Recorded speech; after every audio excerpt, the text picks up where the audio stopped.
मैंने 1995 के वक्फ एक्ट को सुप्रीम कोर्ट में चैलेंज किया हुआ है और मांग किया है कि इस एक्ट में जो अनलिमिटेड पावर दिया है वक्फ बोर्ड को, उसको खत्म किया जाए। मैंने अपनी याचिका में ये भी कहा है कि हिंदुओं के पास अपना मंदिर चलाने के लिए बोर्ड तो है, लेकिन उसके पास वक्फ बोर्ड जैसी पावर नहीं।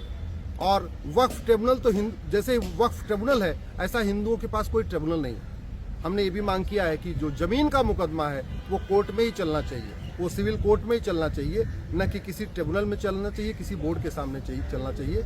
आज भी ये जो कानून बदला है, नया कानून तो आ गया है वक्फ एक्ट, लेकिन आज भी इसमें जो सर्वेयर है, वक्फ प्रॉपर्टी का सर्वे करने वाला, उसके पास अनलिमिटेड पावर है। दूसरी बात, अमेंडमेंट के बाद जो सरकारी जमीन है उस पे तो सरकार उसको वापस ले सकती है, लेकिन जो प्राइवेट प्रॉपर्टी थी हिंदुओं की या जैन की, बौद्ध की, सिख की, पारसी की, जिसपे वक्फ बोर्ड ने कब्जा किया हुआ था, उसके लिए अभी भी हिंदू, जैन, बौद्ध, सिख को वक्फ ट्रिब्यूनल के सामने जाना पड़ेगा, जो अनकॉन्स्टिट्यूशनल है। क्योंकि संविधान तो वन नेशन वन कोर्ट की बात करता है, one nation one justice system की बात करता है। संविधान में बहुत साफ साफ लिखा हुआ है कि जो जमीन का विवाद होगा वो बाकायदा डिस्ट्रिक्ट कोर्ट में चलेगा, फिर उसके बाद हाई कोर्ट जाएगा, फिर सुप्रीम कोर्ट जाएगा। संविधान में ये भी लिखा हुआ है कि रिलीजन के आधार पे, मजहब के आधार पे कोई ट्रिब्यूनल नहीं हो सकता। हिंदुओं के पास अपना कोई ट्रिब्यूनल नहीं है, जैन, बौद्ध, सिख, पारसी, ईसाई के पास अपना ट्रिब्यूनल नहीं है। वहीं दूसरी तरफ 1995 वाले वक्फ एक्ट में आज भी वक्फ ट्रिब्यूनल है, तो वक्फ बोर्ड भी है, वक्फ ट्रिब्यूनल भी है और अनलिमिटेड पावर है। इसी को हमने चैलेंज किया हुआ है। अभी सुप्रीम कोर्ट में एक बैच तो चल रहा है जिसपे ओवैसी जी, personal law board, Jamiat Ulama Hind, बाकी लोग पिटीशन फाइल किए हैं। उन्होंने 2025 वाले कानून को चैलेंज किया जो नया बदलाव आया।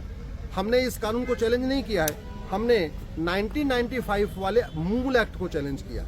सुनवाई के दौरान माननीय सीजीआई साहब ने यह भी कहा कि ये 1995 का कानून, अब तो 30 साल बीत चुके हैं, आप 30 साल के बाद इसको चैलेंज कर रहे हैं। तो मैंने माननीय कोर्ट से ये भी कहा, इससे पहले वाले बने कानून भी ऑलरेडी सुप्रीम कोर्ट में पेंडिंग है, ऑलरेडी मैटर चल रहा है। 1991 का जो प्लेस ऑफ वर्शिप एक्ट है उस पर सुप्रीम कोर्ट में सुनवाई हो रही है। 1992 का जो माइनॉरिटी कमीशन एक्ट है उस पर भी सुप्रीम कोर्ट में सुनवाई हो रही है, इसलिए इस पर भी करना चाहिए। इसको सुनने के बाद माननीय सुप्रीम कोर्ट ने, चीफ जस्टिस ऑफ इंडिया साहब ने केंद्र सरकार को नोटिस जारी किया है, सभी राज्य सरकारों को नोटिस जारी किया है, लॉ कमीशन ऑफ इंडिया को नोटिस जारी किया है। हमने कुल मिला के 36 पार्टी बनाई है, 36 लोगों को अपना रिस्पोंडेंट बनाया है, सब लोगों को नोटिस जारी हुआ है। मैं आशा करता हूं कि बहुत जल्द जो वक्फ बोर्ड के पास अनलिमिटेड पावर अभी भी है, उस पावर पे रोक लगेगी, उस पे लगाम लगेगी और वक्फ ट्रिब्यूनल तो खत्म होगा, ऐसा मुझे पूरा विश्वास है। क्योंकि और किसी की भी जमीन का विवाद किसी ट्रिब्यूनल में नहीं चलता। हिंदू हो, जैन हो, बौद्ध हो, पारसी हो, यहूदी हो, बहाई हो, किसी भी जमीन, अगर किसी के भी जमीन का विवाद है तो वो सीधे सीधे जाता है डिस्ट्रिक्ट कोर्ट में, रेवेन्यू कोर्ट में, तहसीलदार के यहाँ जाएगा, एसडीएम के यहाँ जाएगा, एडीएम के यहाँ जाएगा या डीडीसी के यहाँ जाएगा, चकबंदी अधिकारी के यहाँ जाएगा। उसके लिए कोई बोर्ड या ट्रिब्यूनल नहीं होता। वहीं दूसरी तरफ मुस्लिम्स के पास है। हमने ये भी मांग किया है कि 1947 में जो जमीन खाली हुई थी, जो लोग यहाँ से पाकिस्तान गए और पाकिस्तान जाने के बाद जो उनकी जमीन खाली हुई, उस जमीन पे वक्फ बोर्ड ने कब्जा कर लिया। कायदे से वो जमीन पब्लिक प्रॉपर्टी है, वो जमीन सरकार को लेना चाहिए और सरकार को लेके सरकार उस पर अपना ऑफिस बनाए, यूनिवर्सिटी खोले, कॉलेज खोले या जो कुछ करे। लेकिन जो वो इनमी प्रॉपर्टी थी, जो इवेक्यू प्रॉपर्टी थी, जो 1947 में विभाजन के बाद खाली हुई थी, उस जमीन पे वक्फ बोर्ड का कोई अधिकार नहीं होना चाहिए, जबकि उस पे जमीन पे वक्फ बोर्ड कब्जा कर रखा है। माननीय अपने याचिका मैंने माननीय कोर्ट को ये भी कहा है कि इस समय लगभग 40 लाख एकड़ जमीन पे वक्फ बोर्ड ने अपना दावा ठोक रखा है। जो जिन्ना ने कानून बनवाया था 1913 में, जो चला 1953 तक, उसका जब तक वो कानून, जिन्ना वाला कानून चला, तब तक वक्फ बोर्ड के पास कुल मिला के 50,000 एकड़ जमीन थी। लेकिन जब 1954 में नेहरू जी ने कानून बनाया और उसके बाद इंदिरा जी ने अमेंडमेंट किया, फिर बाद में नरसिम्हा राव जी ने 1995 में ये कानून बनाया, उसके बाद मनमोहन सिंह ने 2013 में बनाया, फिर ये प्रॉपर्टी 50,000 एकड़ से 40 लाख एकड़ हो गई, यानी 80 गुना बढ़ गई। इसलिए सभी प्रॉपर्टी की ऑडिट होना जरूरी है, एक एक प्रॉपर्टी की ऑडिट होना जरूरी है। ऐसे नहीं कर सकते कि ठीक है अभी तक जितना मामला जो हो गया सो हो गया, आगे से हम ऑडिट करेंगे, ऐसा नहीं है।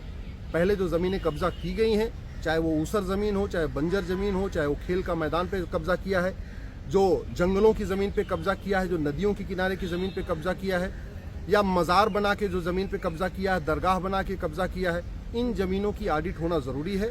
जो ज़मीन 1947 में खाली हुई थी उस ज़मीन को वक्फ बोर्ड से वापस लेना चाहिए।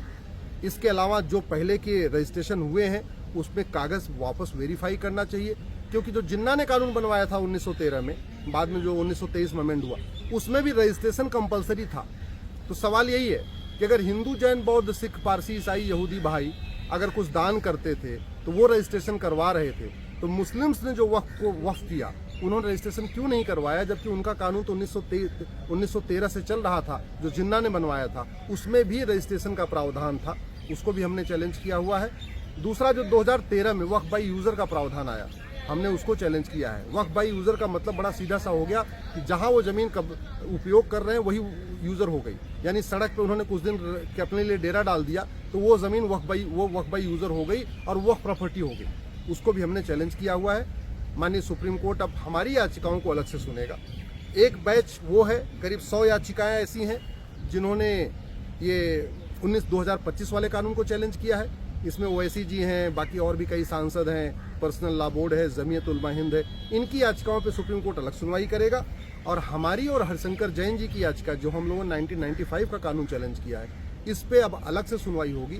तो माननीय सुप्रीम कोर्ट ने 2 बैच बना दिया है। एक बैच पे पहले 2025 वाले पे सुनवाई हो जाएगी, जो अमेंडमेंट आया। उसके बाद फिर जो मूल कानून है जिसको हम लोगों ने चैलेंज किया है कि वक्फ बोर्ड पे जो पावर दी हुई है वो खत्म की जाए, अनलिमिटेड पावर दी है उसको खत्म किया जाए। दूसरा, वक्फ ट्रिब्यूनल खत्म किया जाए। भारत का संविधान ट्रिब्यूनल बनाने की इजाज़त देता है, लेकिन वो ट्रिब्यूनल जेंडर न्यूट्रल होना चाहिए, रिलीजन न्यूट्रल होना चाहिए। किसी एक कम्युनिटी के लिए एक ट्रिब्यूनल बना के उस पर ज़मीन का विवाद उस पर हल किया जाए, ये संविधान की इजाज़त नहीं देता। हमारे पास जीएसटी ट्रिब्यूनल है, इनकम टैक्स ट्रिब्यूनल है, और भी ट्रिब्यूनल है, लेकिन वो ट्रिब्यूनल सबके लिए खुले हुए हैं। वहीं दूसरी तरफ वक्फ ट्रिब्यूनल केवल और केवल एक मुस्लिम कम्युनिटी के लिए बनाया गया है, इसलिए हमने इसको चैलेंज किया हुआ है। मैं आशा करता हूँ बहुत जल्दी भारत में जो इस तरीके से भेदभाव पैदा करने वाला कानून है ये खत्म होगा और सबको समान अधिकार मिलेगा।